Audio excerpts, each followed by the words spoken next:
Joining us now, NBC presidential historian Michael Beschloss. Michael, I've been wanting to talk to you since this happened. Me too. You tweeted yesterday, remember this night. How do these latest charges impact our history of democracy?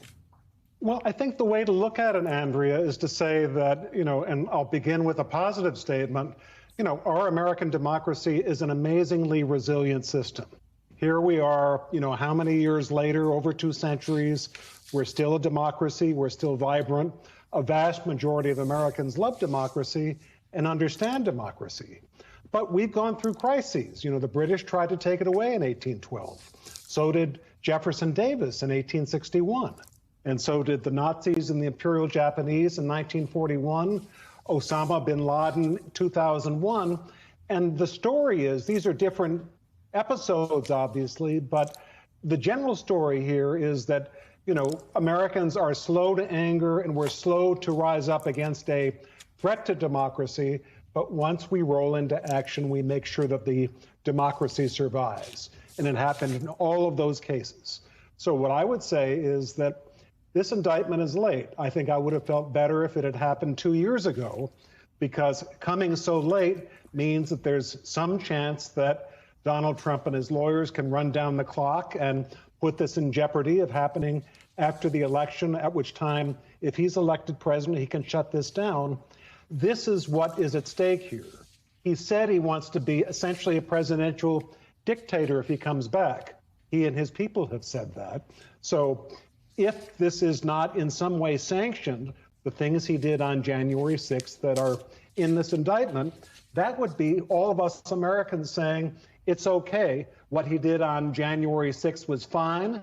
He can do it again, and so could a later president. And Donald Trump's attorney, John Lara, was on the Today Show with Savannah Guthrie. I'm sure you saw it. And I saw it. I did. Well, he brought up President John Kennedy, supposedly doing the same thing with fake electors. So here's this exchange. Right. There is something wrong with sending fake electors, trying to go beyond and around the law. These weren't fake electors. These were alternate electors, which John Kennedy did in 1960. It was an exact protocol that was followed previously. Different situation. Explain the difference.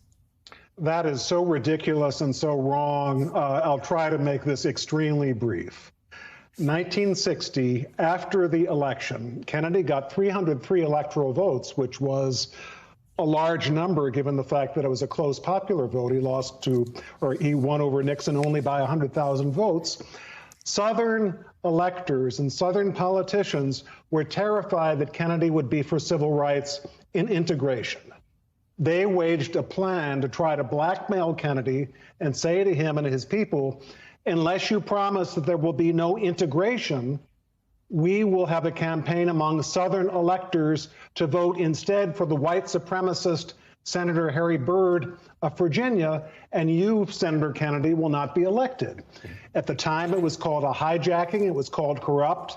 It was called illicit. And fortunately, the electors who were approached about this harebrained scheme said no. So for this Trump lawyer to cite that episode as sanctioned for what he tried to do on the 6th of January, it's like saying Jesse James tried to do something, so it's okay if I do it.